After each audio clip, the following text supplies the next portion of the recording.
পূজা মণ্ডলের এটা স্টোর। পূজা মণ্ডল কিছু বলবে? বল পূজা, কি কি আছে?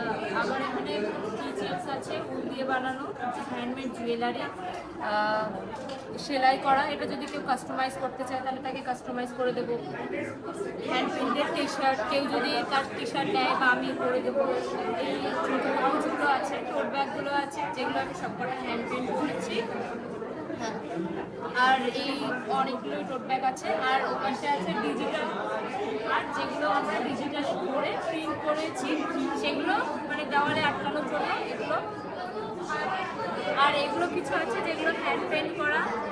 এগুলো কি আমরা কাস্টমাইজ করতে পারবো? তোমাকে অন্য ছবি দিলে তুমি সেটাতে করতে পারবে?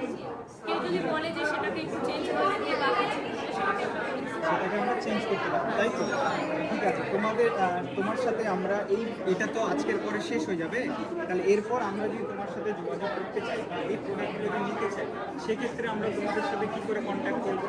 আমার নিজের একটা ছোটো একটা বিজনেস মতো খুলেছি, তো তোমরা সেখান থেকে একটা ভিজিটিং কার্ডটা দিয়ে দিলে সেখান থেকে ক্রয় করে নিতে পারবে আমাকে।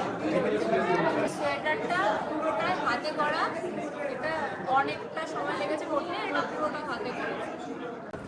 তো এই যেমন এই সোয়েটারটা তুমি করেছো, আমরা কি আরো অন্য কোনো সোয়েটার, অন্য কোনো হ্যাঁ, কালার, কেউ যদি এটাকে কাস্টমাইজ করে অন্য কালারের করতে চায় তাহলে আমি তাকে সেই কালারের করে দেবো। সেটা কালারে করতে পারবে? তাহলে তোমরা দেখতে পাচ্ছ পুরোটাই সোয়েটার, জামা, এগুলা পুরোটাই কিন্তু কাস্টমাইজ করা যাবে আর কি। তুমি তোমাদের কালার অনুযায়ী তোমাদের ফুল দিলে ওরা করে দেবে।